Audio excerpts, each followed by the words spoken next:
Selamat malam Bapak Ibu Saudara yang dikasihi oleh Tuhan Yesus Kristus. Dalam beberapa waktu ke depan, saya akan mengajak kita untuk belajar dari perjalanan hidup Rasul Petrus. Dia adalah salah satu murid Yesus yang sangat terkenal. Kita akan belajar ada 4 fase dalam perjalanan kehidupan Petrus. Fase pertama adalah panggilan Petrus menjadi murid Yesus. Fase kedua adalah kejatuhannya. Fase ketiga, pertobatannya. Dan fase keempat, pemulihan Petrus setelah kebangkitan Kristus. Pada malam hari ini, saya mengajak kita untuk melihat fase yang pertama, yaitu panggilannya. Petrus adalah seorang yang berprofesi sebagai nelayan. Kalau kita membaca Injil Matius dan Markus, di sana dikatakan bahwa Yesus menjumpai Petrus ketika ia sementara menebarkan jala di Danau Genesaret. Tetapi kalau kita membaca dalam Injil Lukas, kisah tentang panggilannya ini ada sedikit tambahan narasi. Bagaimana ia dipanggil oleh Yesus untuk menjadi muridnya.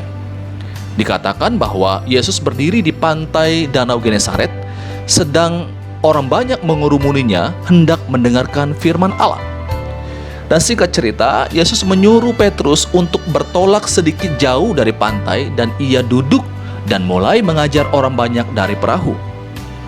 Dan setelah Yesus selesai mengajar, ia berkata kepada Simon, "Bertolaklah ke tempat yang dalam dan tebarkanlah jalamu untuk menangkap ikan."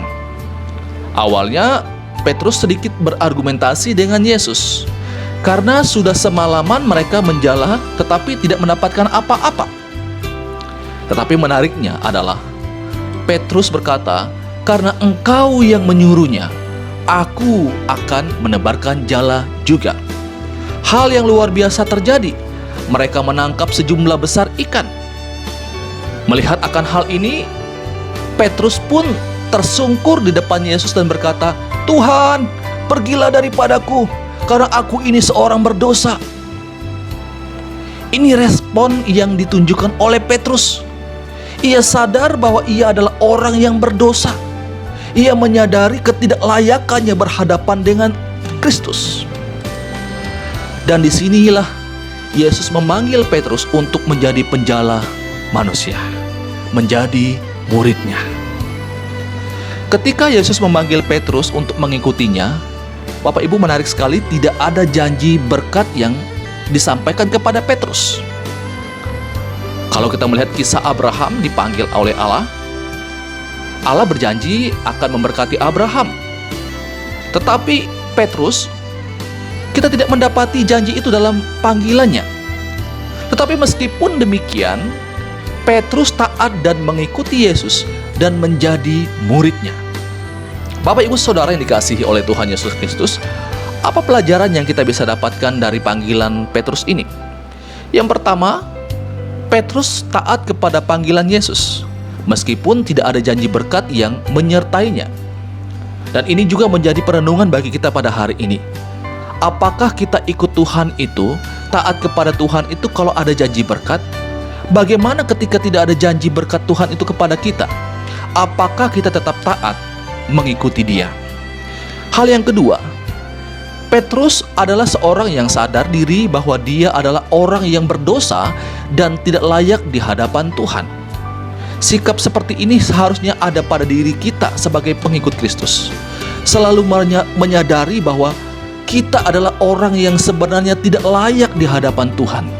Dan kalau kita kemudian dilayakkan, itu bukan karena kita, tapi itu adalah anugerah daripada Allah. Dan hal yang ketiga yang kita bisa pelajari di sini adalah dari sisi Tuhan, Petrus adalah seorang yang berdosa.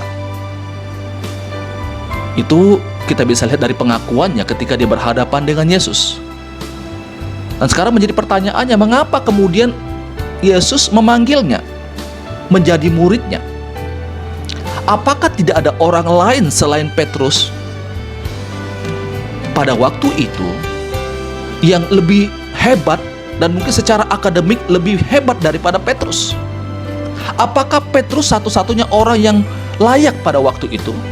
Apakah dia orang yang hebat dan orang yang pintar? Tentu tidak. Kalau Petrus dipilih dan dipanggil oleh Allah, Ini ada dalam kedaulatan Allah sendiri untuk memilih siapa yang Dia mau pilih menjadi muridnya. Dalam hal ini, Petrus mendapat anugerah dari Allah untuk terlibat dalam misi Allah dalam dunia ini.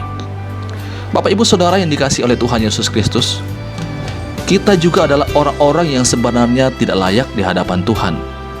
Kalau memakai kriteria Tuhan, sebenarnya kita adalah orang yang tidak masuk hitungan. Tetapi mengapa Tuhan mau memakai kita? Mengapa Tuhan mau memanggil kita? Jawabannya adalah, kalau Tuhan mau memanggil saya dan saudara, itu hanya oleh karena anugerah Allah bagi kita. Mau memberikan kesempatan bagi kita, melibatkan diri kita untuk bersama-sama menjalankan misi Allah di dalam dunia ini. Jadi harusnya kita bersyukur ketika kita mendapatkan kesempatan melayani Tuhan, karena ini adalah satu anugerah yang besar yang Allah berikan kepada kita. Demikian firman Tuhan pada malam hari ini.